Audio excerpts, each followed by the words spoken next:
Hello and welcome back. This is Ancient Saiyan bringing you tales from the Dragon Ball multiverse. Today we have What if Vegeta was sent to Earth instead of Kakarot? Part 6.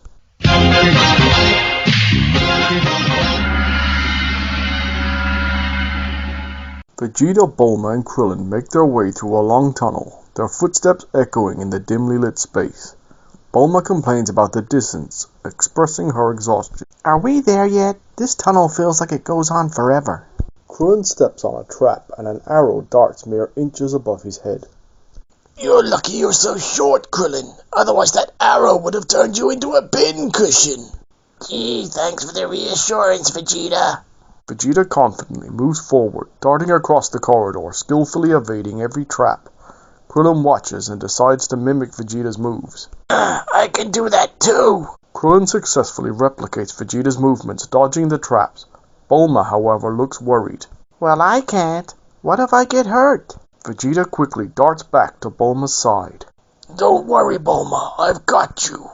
Vegeta lifts Bulma into his arms and swiftly carries her past the traps, ensuring her safety. They reach a massive hole in the ground and Krillin decides to jump over it, but accidentally scratches his head on the low ceiling. Vegeta, unfazed, flies across the hole with Bulma in his arms. I really need to learn how to do that.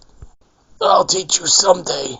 Meanwhile, the Red Ribbon soldiers descend upon Kame House, surrounding the meditating Master Roshi. With eyes still closed, he calmly asks them what they want. Hand over the Dragon Balls. It's an order from the Red Ribbon Army. Master Roshi opens his eyes, a mischievous grin forming on his face. The garbage squad has arrived. You're just a bunch of scumbags, aren't you? The commanding officer becomes visibly angry, his patience wearing thin. You may mock us, old man, but we outnumber you and outgun you. Master Roshi smirks and looks at the whip hanging from the soldier's waist. You also have me outwhipped. The commanding officer warns Master Roshi, brandishing his whip. If you don't comply, you'll feel the sting of this whip. Inside Kame House, a pair of soldiers hold Launch at gunpoint. Turtle uses a leaf to tickle her nose. He sneezes and transforms into her fierce blonde alter ego. Without hesitation, she pulls out her own gun and swiftly takes out both soldiers. Meanwhile, the commotion catches the attention of Master Roshi. Master Roshi springs into action, leaping with incredible speed and agility. He defeats the remaining soldiers on the island, incapacitating them one by one. He then gathers them up and throws them onto the boat they arrived on, forcefully pushing it out to sea. Back in the cave, Vegeta, Krillin, and Bulma find themselves face to face with a menacing pirate robot. Bulma and Krillin panic, but Vegeta remains calm, unfazed by the robot's bullets that bounce harmlessly off him. Why are you so afraid, Krillin? You've become more than strong enough to stop mere bullets. Krillin, though still nervous, tries to compose himself, taking Vegeta's advice to heart. Yeah, you're right. As long as I keep my guard up. Vegeta then turns to Bulma, offering her reassurance. Bulma, don't worry. I won't let anything happen to you. Vegeta charges up a powerful ki blast and unleashes it, obliterating the pirate robot in a spectacular display of power. Blue, hidden in the shadows, observes the situation and decides to wait for the perfect opportunity to strike. Suddenly, an alarm blares throughout the cave, signaling the arrival of several more robots.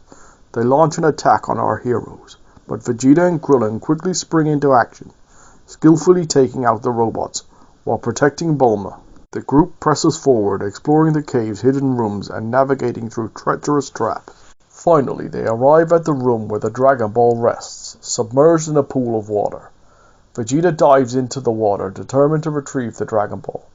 However, in that crucial moment, Blue makes his move, using his technique to paralyze Krillin and seizing Bulma as a hostage. As Vegeta resurfaces from the water, clutching the precious Dragon Ball, Blue confronts him, demanding the Dragon Balls in exchange for Bulma's safety.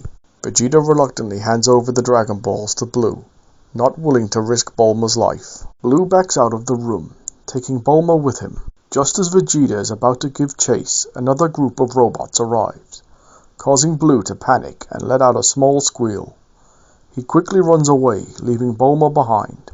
Vegeta swiftly dispatches the incoming robots, ensuring the safety of his friends. He checks on Bulma, relieved to find her unharmed. However, Krillin remains frozen in place, paralyzed by Blue's technique. Come on, Krillin. I know you're stronger than this coward. Focus your power. Krillin musters his inner strength and breaks free from the paralysis. The trio regroups and sets off in pursuit of Blue, determined to catch him before he escapes. They catch up to Blue just as he climbs inside a massive submarine. As Blue starts driving away, Vegeta grabs hold of the back of the sub, preventing it from moving.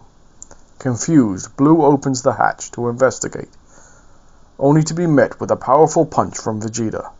Force launches Blue out of the sub and into a cave wall. Krillin picks up the Dragon Balls and hands them to Vegeta. The three friends search for their submarine, but Blue activates the base's self-destruct sequence before making his escape, confidently claiming he will retrieve the Dragon Balls from the rubble. Explosions start erupting throughout the base, causing chaos and destruction. Vegeta quickly unleashes a massive Gallic gun, blasting a hole through the ceiling of the cave. He grabs Bulma and Krillin, urging them to hold their breath as water begins rushing in. With immense speed, Vegeta ascends through the water, carrying his friends with him.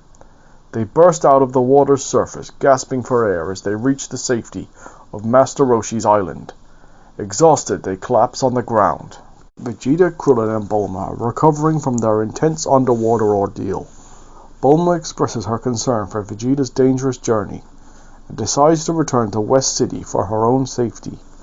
Vegeta, this is way too dangerous for me. I'm going to head back to West City. Please be careful. Krillin, on the other hand, is determined to continue his training. I'm not giving up. I want to keep training and become even stronger. Vegeta assures his friends that they will reunite soon and asks Master Roshi to look after the Dragon Balls he has collected so far. I'll see you all soon. Master Roshi, please take care of the Dragon Balls for me. With his farewell, Vegeta takes off into the sky, resuming his search for the remaining Dragon Balls. General Blue, who has been spying on them, seizes the opportunity presented by Vegeta's departure.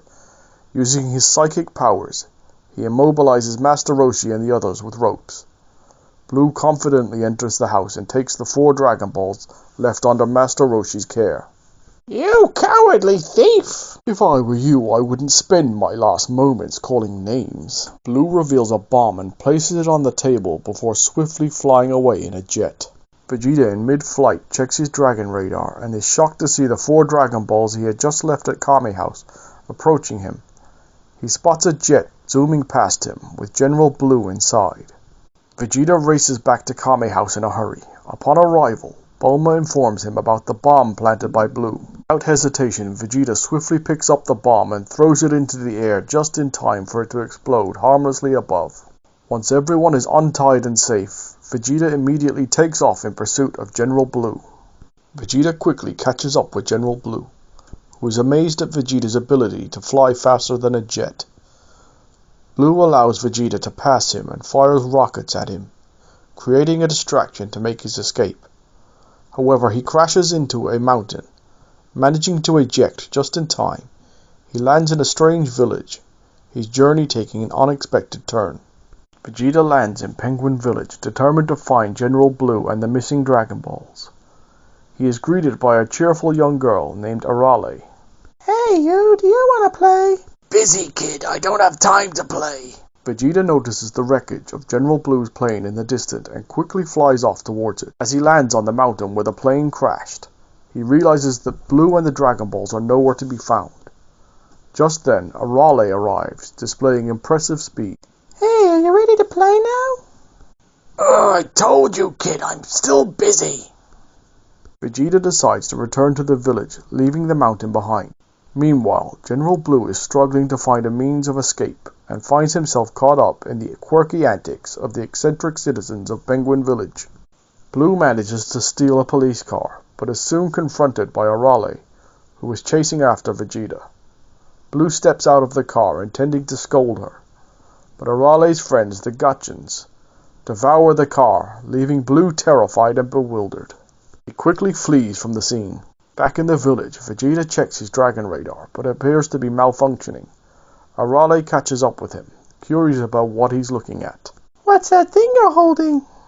It's called a dragon radar, but it's not working properly. Arale, having no knowledge of what a dragon radar is, suggests that she knows someone who can fix it. She leads Vegeta to Senbai and Midori's house, unaware that General Blue is unknowingly headed in the same direction. General Blue, desperately searching for a means of escape, approaches Senbai and Midori's house. Unbeknownst to him, Vegeta and Arale are already inside. Senbai is struggling to fix the dragon radar, unsure of what to do. Turbo, Senbai's infant son, gifted with genius intelligence and telekinesis, secretly uses his abilities to fix the radar, allowing Senbai to take the credit.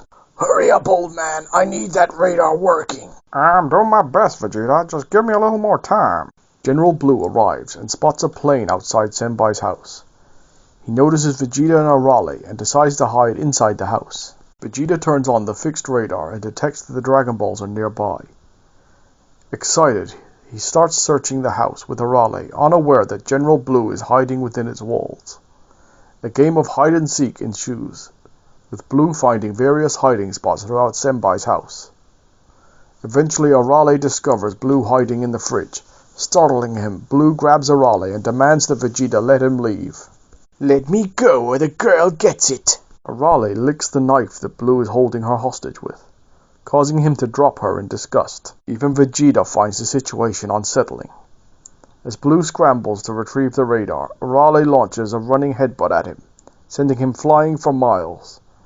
Vegeta is impressed by Arale's incredible strength. Meanwhile, Turbo notices that Blue still has a hold of the Dragon Radar when he was launched. Utilizing his telekinetic powers, Turbo dismantles Senbai's plane and uses its parts to construct a new radar. Turbo presents the new radar to Vegeta, who is pleasantly surprised. Well done, little guy. This is invaluable. Meanwhile, on the outskirts of the village, Blue regains consciousness and finds a phone to contact headquarters. Hesitantly, he informs them that Vegeta still possesses the Dragon Balls, but attempts to save face by mentioning his acquisition of the Dragon Radar. I may take a while. I seem to be a bit lost. That's all we have time for today. If you enjoyed this content, please like, share, comment, and subscribe. I am Ancient Saiyan. Please, have a good day.